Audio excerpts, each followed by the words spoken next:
Welcome to the EOB podcast, where we talk about the weekend box office and the new openings this week. I'm Bino, and joining me is Sen Duong. Hey, Sen, are you there? Yeah, I'm here. Hey, it's a wonderful day out today. I mean, after a couple of days of raining and overcast skies, I'm glad that I'm seeing sun outside my window. Today is pretty good, but it's a bit chilly. It is, but hey, any sun is better than no sun, and I'm sure the East Coast is happy that there are no snowstorm or blizzards happening in their neighborhood.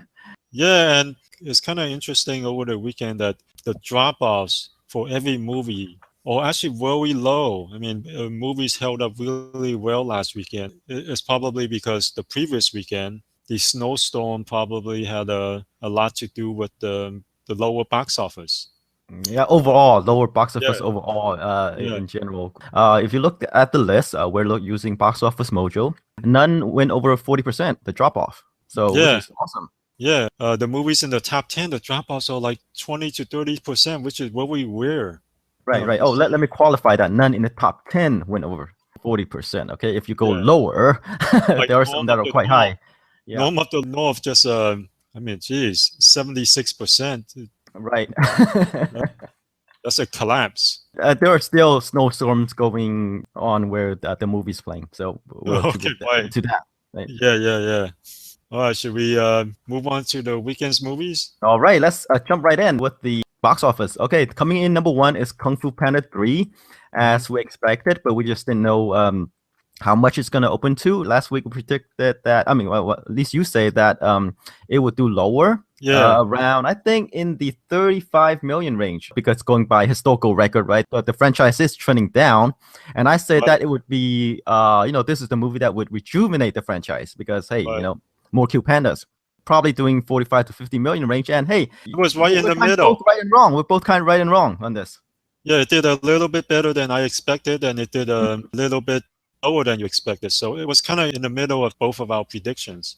Yeah, right. It pulled in 41 million over the weekend. That's what the movie opened to. And that's pretty good for the third film in the franchise, even though it's a little bit lower. It opened in January, whereas the previous two opened in May. And of course, January is generally a slower season. And Kung Fu Panda 3 actually ended up being like one of the biggest openings in January. I think I read that it's the biggest animated movie opening in January. It's probably the only wide animated release ever. Okay, so it's the first one and it's the top one. Okay, right. Yeah. Oh, just for correction, I think the Nut Job in 2014 opened in January too. So you could say, hey, Kung Fu Panda has the highest January opening ever Yeah. for an animated movie. So, Yeah, but it's the nut job. right. So what do you think? I mean, is it kind of like I said, it's a return for the franchise, do you think? I mean, it's a 41 million open. It's not too shabby. It's not like a significant drop off from the second movie. I think it is a return, mainly because the reviews are pretty good. It's kind of in line with the previous films. Usually by the third film, its review tends to be worse and the grosses tend to be worse. And Kung Fu Panda 3 did open in a slower season, and 41 million, sure, is lower than the 47 from the previous film, but the drop off isn't that much. And again, it's a slower season. Yeah, I attribute this the lower opening to January, Yeah. not the summer months where kids are out of Yeah. school.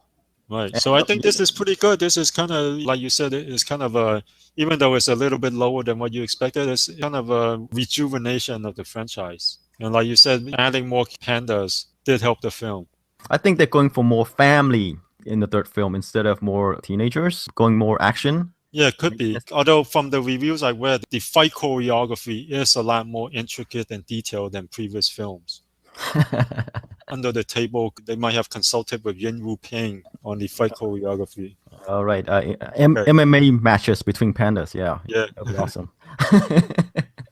It could also just be the whole Minions influence. They've seen how a movie filled with just Minions have done, and they're like, hey, maybe we should just have the movie just with pandas. How can critics say anything bad about a film that is filled with cute pandas? For me, I think Kung Fu Panda 3, the tone is just brighter, lighter. People watch it, they're in it for a good laugh, and I guess they're happy. It doesn't have like the heavy stuff of like the first movie. Oh, you need to defeat this bad guy. Mhm. I forget what even the second movie is about. Yeah. You know what? I actually thought the second movie, I think even reviewers thought the second movie was just as good, if not better than the first film. It was darker, though. The second film was darker. I think most people would consider it a kind of an improvement over the first film, if not just as good. But the gross is on there. I think mainly it's because of the darker tone. It's almost like the Empire Strikes Back of this franchise. It is darker and more intense, like you said, and probably turn off some kids. Yeah, I think just parents taking their kids. I mean, they just don't want them to be exposed to this darker tone material. Maybe people just want to have a good time with family and and laugh it off. Yeah, the second one might be a little bit too intense for some kids, but the second one did gangbusters in China. I mean, it did 3 times as well as the first film. Kung Fu Panda, the first one, was like one of the highest, if not the highest grossing animated feature of all time in China. And then Kung Fu Panda 2 made 3 times that, which was kind of incredible. All right, it's time to move on. The Revenant is the Leonardo DiCaprio wilderness action thriller, I guess. It pulled in 12.4 million in a 6-week, right? And it's right now it's nearing 140 at 138 million. Budget. Oh yeah, 135 million budget. But right now this total gross domestically is 138. Yeah, so it's finally passed its budget. And worldwide, it's at 275 million, which is way better than what we probably expected, right? Yeah, I'm surprised that I would expect this movie to drop, but it's continuing. Like, it came in number 1 last week, and now it came in number 2. Yeah, the hold is amazing, and I heard that people said that the cinematography is amazing. Maybe that's why it contributes to this amazing hold. I usually don't think cinematography by itself, isn't that big of a draw. It's probably the combination of the super edgy material. I think the biggest thing is probably the double whammy of Golden Globes, Oscars, and then all these awards that is ranking up along the way. Okay. Cinematography is one of them. All right. But, I mean, of course, we've seen movies where the nominations doesn't do that much for a movie, right? Who knows? So yeah, we'll just say it is. That's the reason.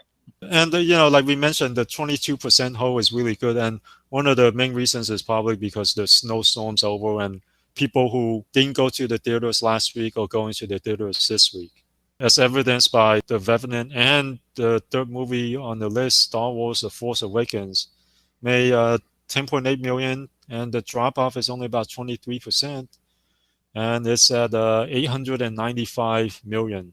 As we say, it'll cross 900, but 1 billion is out. Yeah, 1 billion is definitely out at this time. Worldwide is at 1.98 billion. Doesn't look like it'll catch Titanic's 2.2 billion. Titanic is an amazing movie that it was able to make all this money, right?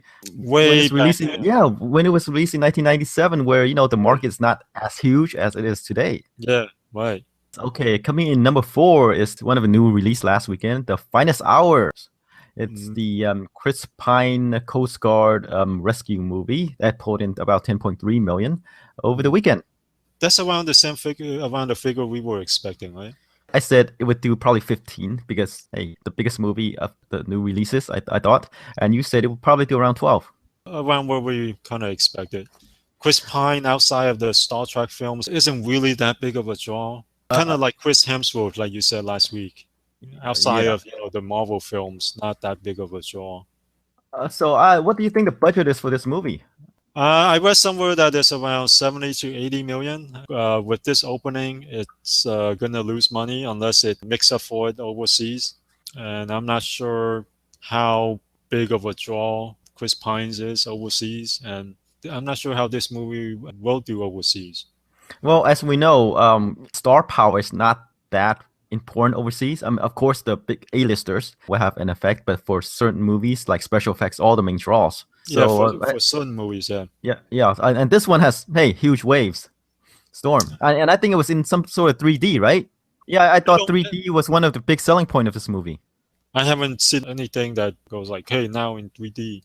No, oh yeah, because I read some reviews that 3D is the thing, and that's why I contribute to some of the scenes that are so dark. Once you have the 3D, the Mhm. lighting is not as bright. But I guess Right. they don't want to see Chris Pine and waves in 3D. Yeah, even women. Right. All right. How about number five? Ride Along 2. It pulled in 8.3 million over the weekend. In its third week, it already made 70 million. Not much more we can say about it. It's going to make a profit, but the studio might be slightly disappointed because it doesn't look like it's going to do nearly as well as the first film. The first film made about 130. This one looked like it'll probably make 90. It opened less than the first movie, and it Yeah, doesn't seem to have that staying power as the first movie. right. Yeah, So it's more likely that they'll probably take a break, or maybe they'll come, have another ride along, because the budget's not that high. yeah, right. So if they find out that the home video market is kind to Yeah, this movie, then they'll make another one. yeah. Although not with Ice Cube and Kevin Hart. Who knows? Who knows? Like Netflix might come in and say, "Hey, we want you to do Ride Along Oh 3 yeah, for us." true. You That's know? true. That's Yep. true. They got Adam Sandler to do all those movies. Yep. And they're paying them like, movie star salaries to make these direct to streaming. Right. So who knows? They're the dark horse in this. Right. All right, let's move on to number 6, The Boy at 7.9 million. In the second week, it's already made 22 million at a budget of just 10 million. And for a horror film, the hold this week, 27% is like one of the best holds ever for a horror film. Is this like the first movie that had a drop Yeah, off less than 30% yeah, after the second weekend? yeah, it could be, except for, maybe like The Conjuring, which was, surprisingly well reviewed, and some other like really well reviewed horror films. But even then, this is like one of the strongest holds for a film in this genre. It is. I mean, it's pretty rare to see a horror movie at that, Yeah, have a drop off of less than 30% in the second weekend. Normally you yeah, see, huge opening. Well, not huge. I mean, just have the opening and then they drop off by what, 50, 60, 70% yeah, usually in the 60 or second weekend. 70%. Yeah. Yeah. So it's doing pretty well. The Boy, yeah. Yeah, maybe like you said, that the premise is, intriguing people. The reviews are horrible though, 19% on Rotten Tomatoes. Right. I mean, so most horror films are poorly reviewed, but 19% is kind of pretty low. Right, right. Hey, maybe the killer doll genre is coming back. Yeah. But hey, after Annabelle and The Boy, Chucky might be back. Right, right, right. That's right. As we said, these things come and go. They go in cycles. Right. Right. Okay. How about we move on to number 7? 30 Grandpa. It made 7.5 million over the weekend. Still kind of lowest drop off too, 32%. As we said, hey, I guess the snowstorm kind of kept people away from theaters, and I guess they're catching up on the movies that they want to watch. Right. 30 Grandpa after 2 weeks is at 23 million. It's made by Lionsgate. I think it could make around 40 million total. Perhaps. I mean, we'll see what Yeah. the third weekend. I'm seeing Yeah. this weekend Maybe as a mid blip. 30s. Yeah, you're right though. This weekend could be a blip. People are just catching up, and then they'll have the normal drop off this coming weekend. But yeah, I don't think they're gonna pair up Robert De Niro and Zac Efron again. I wonder what the budget is for this. Couldn't be that high, right? No, it gotta be in the 30 range, I think, because like there's not a lot of things to do, right? It's mostly on the road, parties, Yeah. and Well, they I probably wa- I filmed was this during thinking- spring break, right? Yeah, I was wondering if it's lower than 30. It's possible. I mean, it is Lionsgate. They don't make really expensive movies. If it's in the 25 to 30 million range, this movie could make a profit. Yeah, I'm just throwing 30 out there as the top for this kind of movie because it's not that expensive, I don't think. It could be 15. Who knows? Right. Yeah, sure. Yeah, it's Lionsgate. They don't overpay for stuff unless they're doing the big franchises. We have to say something about Zac Efron and his choice of movies. So far, not good. Yeah, I mean, I don't know why he's doing all these comedies. I could see it. Neighbors did really well, and then they're like, hey, let's put him in another comedy. All right, and he's in the upcoming sequel as well, Neighbors 2, Sorority Rising. Seems like a recipe for kind of like one of those bro movies. Yeah. Sororities, college, beer, and Baywatch also. But his previous films like We Are Your Friends did poorly. Yeah. 30 Grandpa looks like it's okay depending on the budget, right? Yeah, he hasn't been as big of a draw by himself as he used to be with those teen romances like High School Musical and 17 again. yeah, Well, I guess he's in this transition period where he's trying to find himself, right? He went from a teen heartthrob. Now, I don't know. I guess he doesn't want to play the romantic lead anymore. yeah, That's why he's doing all these comedies. yeah. And he also did The Paperboy, which was a very strange movie. One of his art house thing, huh? Yeah.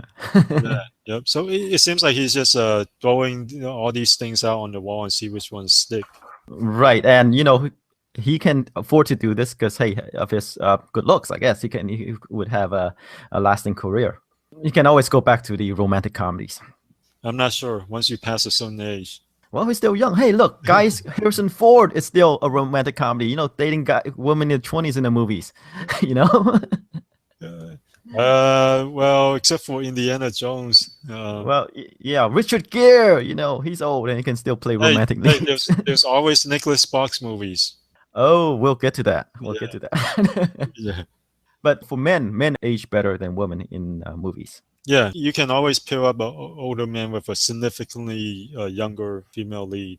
Right. But the opposite, it seems like, doesn't happen as often. At least not yet. You'll wait for that Tina Fey, Amy Poehler comedy that's coming up. Yeah, yeah, true. They'll make. Yep. Okay, should we move on to number 8? The Fifth Wave at 7 million, relatively good hold, 32% drop off. It's at 20 million after 2 weeks. And at a budget of 38 million, it's still not going to make money, but you'll probably not lose much money. Worldwide is at 65 million, so it looks like, hey, when it's all said and done, it could still possibly turn a profit. Yeah, this is a movie that will get its butt saved overseas, right? It's doing way Yeah. better, like twice the amount overseas than here. Mhm. Pretty much kind of bombed here, but I Yeah. guess that's to be expected, right? That the way the people they cast in this movie, like Coley Moretz, Ron Livingston, Liv Schreiber, those people are not huge names here. So, like I said, it's pretty much made for the foreign markets, and it looks like it'll make most of its money overseas. Hasn't opened in China yet, I don't think. So there is a good possibility that there might be the sequel they might make. As you said, they're trying to make this into a franchise. I think the magic number might be 120 million. If it makes 120 million worldwide, we'll probably see a sequel because the budget is, only about 40 million. Usually if you make twice your budget worldwide, you're going to make money. And if you make 3 times, you're definitely making a decent amount of money. Enough for a lot of films that have disappointed here to move forward with sequels. Like the Need for Speed movie. It kind of didn't do that well in the US, but overseas it made, over 200 million. I think in the US it only made about 44 million at a budget of 60 million. But when it's all said and done, it made like 260 million worldwide at a budget of just 60 million. And they're moving forward with sequels. So Right. the Fifth Wave, like you said, hasn't opened in China yet. And it's already at 65 million worldwide. It could make it to 120. Who knows? We'll keep an eye on for it, and Yeah. probably it'll do that. All right, let's move on to number 9, the third new opening of the weekend, 50 Shades of Black. It made 6.2 million over the weekend. It's, another one of those movie parodies by the Wayans brothers, except I guess this is only Marlon Wayans. He wrote and starred, but he didn't direct it. Usually one of his brothers is directing it. This might be the nail in the coffin, right? 6.2 million. Well, I wouldn't be so sure because I believe I read that the movie cost about 5 million. Oh, okay. All right. In that case, I guess they're safe. We will probably see more. Yes, I believe I said the movie would probably open in the 10 million range. You said somewhere lower than that. So, but we're pretty close, 6 million opening. Yeah. Because the market for spoofs have been dropping. Like their Yeah. previous movies, I think A Haunted House 2 opened at around 8 million as well. So, and this one kind of going with the trend that there might be a small, tiny, insignificant market for spoofs. Yeah. I mean, but as long as they keep the budget within around 5-10 million, they're going to make money by continuing pumping these things out. Right. Although at 5 million, I think even 6 million might be 6 million opening. And these films tend to drop like a brick in the following weekends. So this might have trouble reaching 15 million. Yeah, like you said, because it only costs them 5 million, they'll probably not lose any money. But with marketing costs, it probably won't make much money. So I don't know, maybe it's finally time for them because the returns have definitely been for these Wayans brothers movie satires have been diminishing film after film, and drastically too. Yeah, that's what I'm saying is that they should go and make some original films instead of, these spoofs. There Yeah, are other movies like Little Man, White Chicks, did pretty well. yeah, right. So it Yeah. might be time for them to go back and make some original movies instead of just making fun of movies. I guess it's probably a lot easier to make fun of movies and make original films. Well, it's the thing is maybe they couldn't carry the comedy through a whole film. They need to put in all these different spoofs. Yeah, like you said, 50 Shades of Grey is already a comedy in and of itself. Yeah, and there's only so many things you can do before, right? And then they throw in some, a stripper movie. Yeah, right. What was it called? Um, With Channing Tatum. Magic Mike. Yeah, Magic, and they threw in some Magic Mike stuff there too, and other Oh, things. 50 Shades just came out. It also seems like, and there's Magic Mike, but it didn't seem like there was a big movement of these types of films coming out. Perhaps if Mhm. they came out with Sex and the City 3 and more of that kind of films all packed within the last couple of years, then it makes sense to do a 50 Shades of Black satire on that whole genre. Because when they made Scary Movie, it was The Sixth Sense and all these horror films came out and did really well. But with this, it's kind of like, there's Magic Mike and then there's 50 Shades of Grey, but that's about it. There wasn't this huge movement towards all these erotic thrillers. Okay, and when you kind of spoof those kind of movies, you gotta have some sexy people in it. 50 Yeah, Shades of true, Black true. kind of doesn't have it. It's like, you kind of watch these movies for the Mhm. people, right? 50 Shades of Grey, Magic Mike, you watch it for the bards, Yeah. but 50 Shades of Black, you don't get into that. All right. Should we move on to number 10? Coming in number 10 is 13 Hours, The Secret Soldiers of Benghazi, that Michael Bay directed film, I guess tribute to the contractors in Benghazi. It pulled in 6 million over the weekend. In 3 weeks, it made about 43 million. At a budget of 50 million. At this way, it looks like it'll definitely reach 50 million, if not a little bit more. So that's good that it's able to match its budget domestically eventually, and it'll probably make money on video and overseas. Although surprisingly, overseas it hasn't opened yet. Well, it opened in a few territories, but that's it.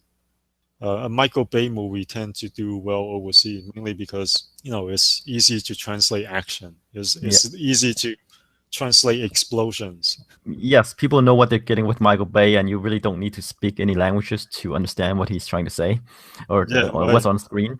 And right. as we said, this movie probably make somewhere in the 50 million range, probably less than 60 million. Who knows? Mhm. It'll probably drop again in its fourth weekend because people are returning.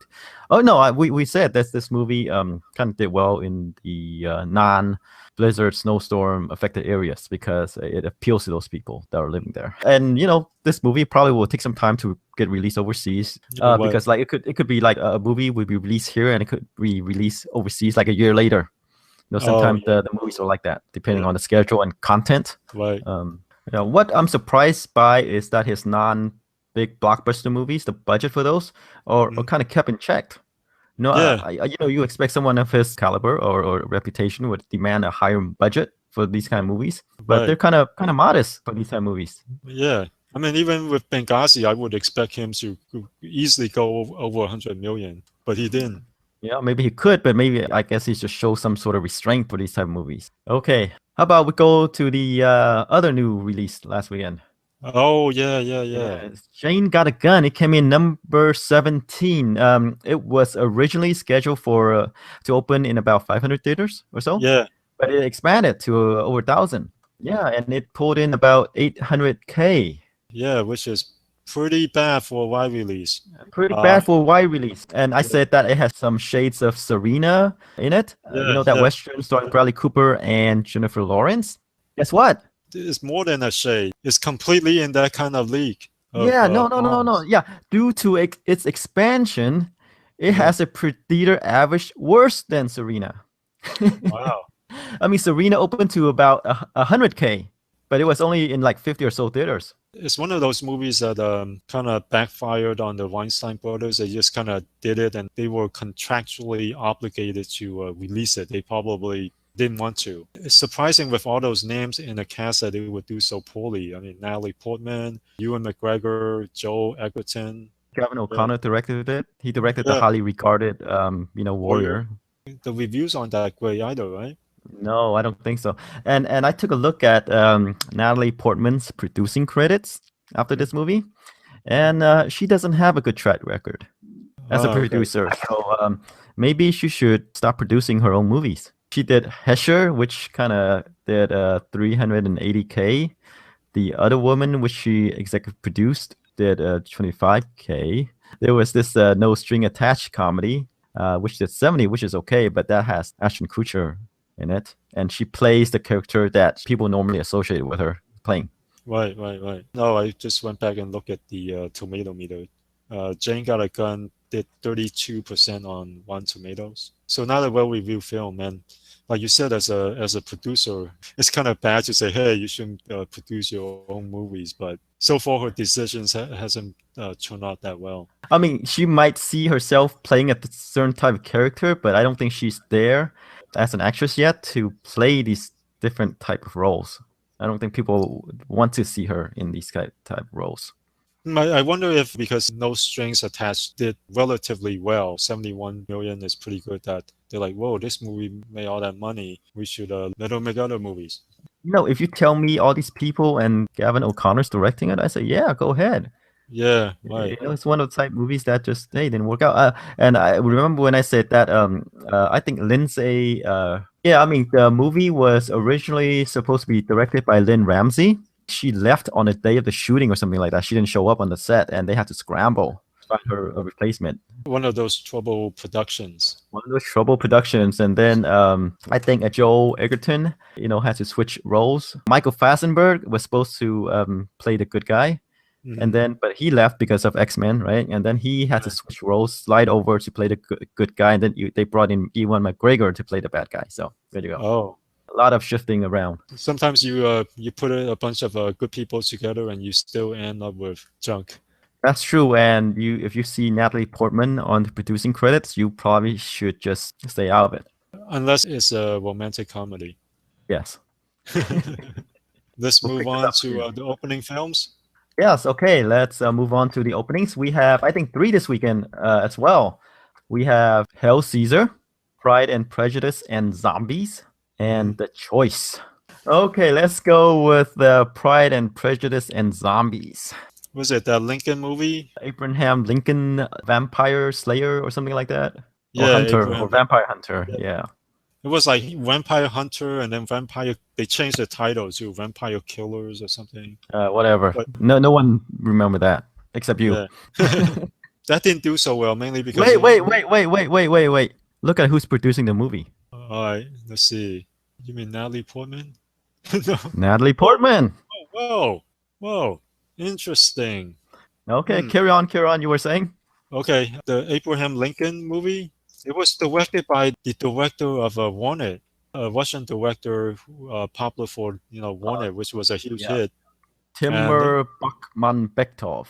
Yeah, he did Night Watch and Day Watch, which were popular vampire films in Russia.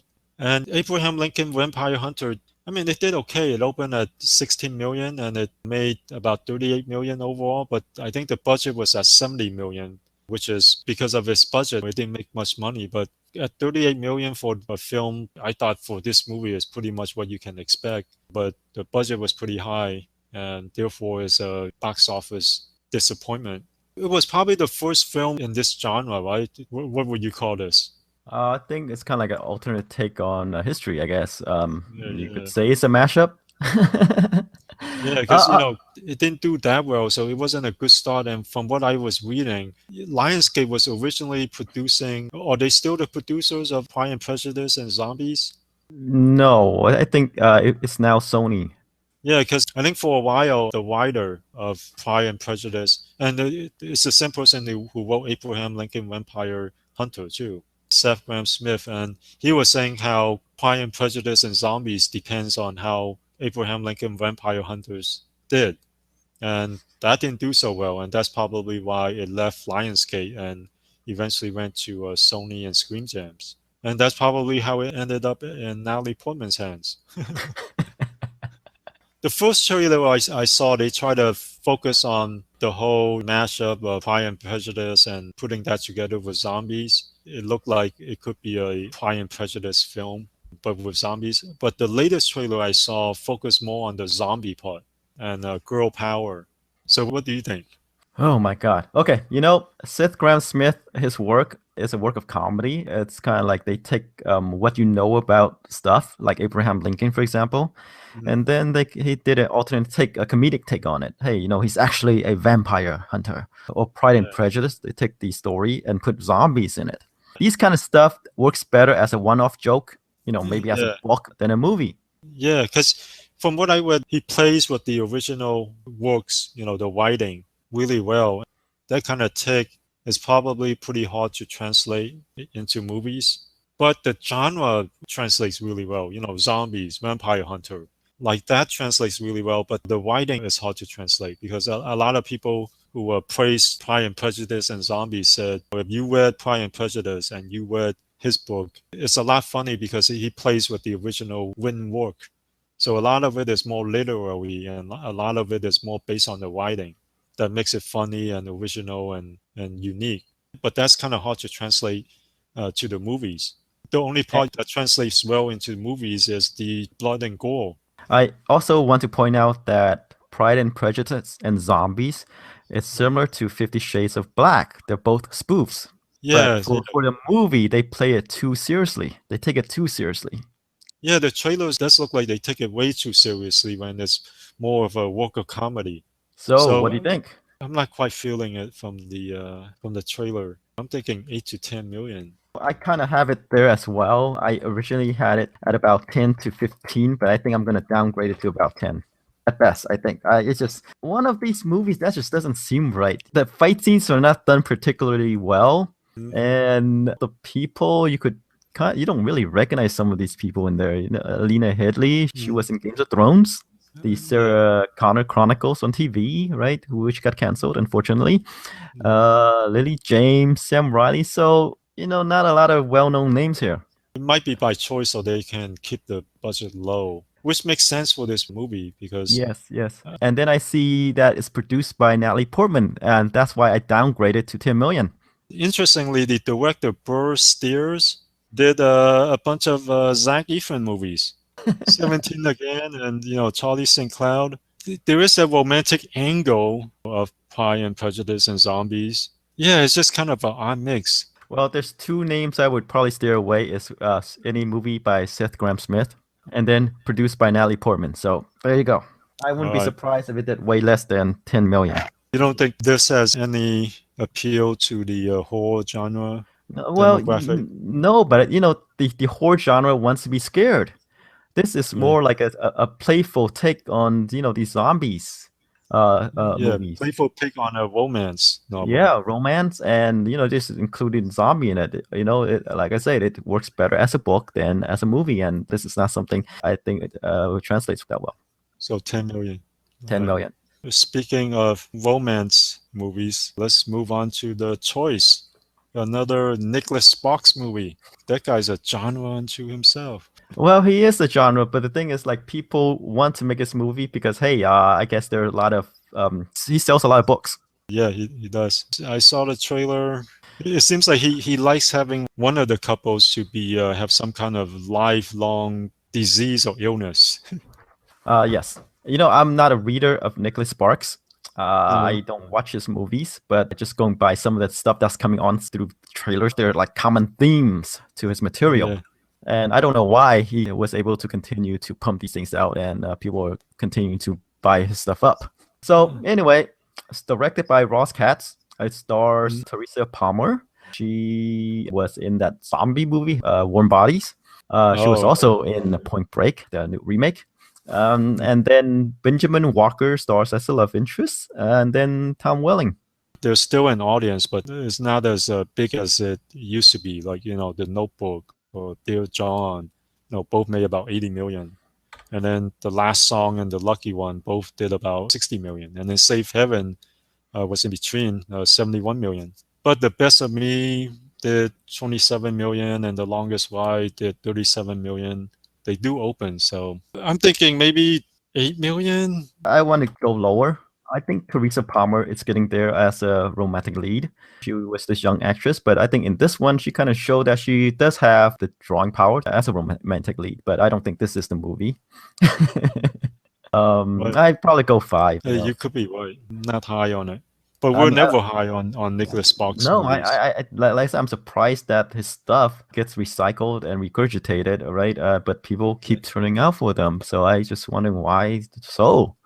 The thing is, it could be we constantly underestimate Nicholas Sparks because every time when one of his movies in the past became hits, I'm shocked by it. But then I'm like, this is Nicholas Sparks, and he does have a pretty good track record. Maybe, but I'm gonna push Nicholas Sparks out of theaters just by my negativity. I just don't want him near any movies anymore.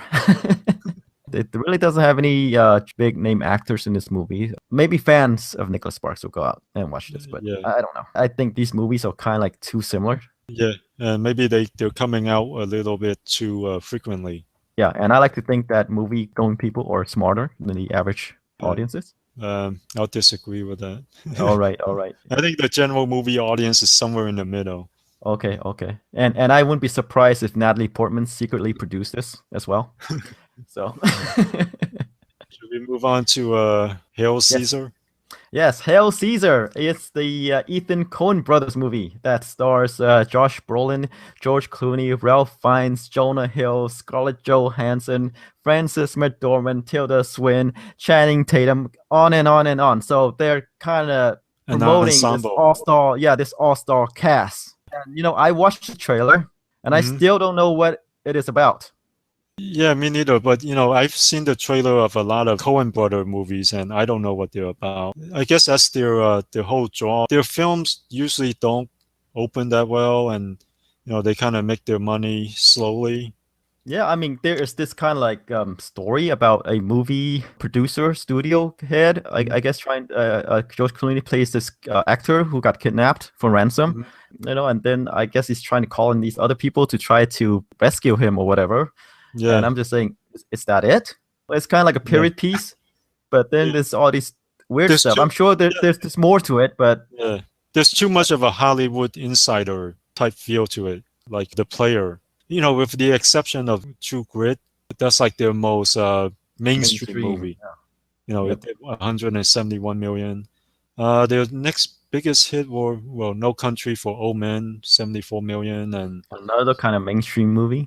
Burn After Reading did 60 million. But their other films are mostly in their mid-30s, low 40s, and then the rest are kind of like indie type draws, like anywhere from a couple million to 10 million. They're all over the map in terms of their box office draw. But with this all-star cast and this kind of premise, it doesn't look like a huge draw, even though they're all these actors. Like I said, I don't know what's it about. I watch it and I say, okay. If you don't know what it's about, most of the people probably won't, other than fans of their work. So what do you think? I think this will be another one of those like mid-35 to 40 million films, not opening, but total gross. So it'll probably open in the 10 million range. I had it around there as well. I thought it'd probably do 10 to 15, with the names. But then again, like I say, I'm confused by this movie, and I think if people are judging it by the trailer itself or the promotional material, they say, what the hell is this thing? Yeah. Right. Even with the name Hail Caesar, it's like a movie within a movie. They're trying to make a movie, and inside the movies doesn't really do well. Yeah. They don't do well, even though they tend to be critically acclaimed. The Player, even with all of its Oscar nominations, it still ended up not making gangbusters at the box office. So I think this will probably be similar. And it'll probably be well reviewed and then make its money slowly. Yep, I have to agree with you with that. So we kind of agreed for this week's opening releases. Yeah, you could say it's not really a strong selection of new openings this week. Pride and Prejudice and Zombies, a movie that I think played it too straight and based on material that doesn't really translate to moving pictures. There's Hail Caesar by the Coen brothers. Their movies are usually well reviewed, well regarded, but not mainstream material. And of course, Nicholas Sparks, the choice.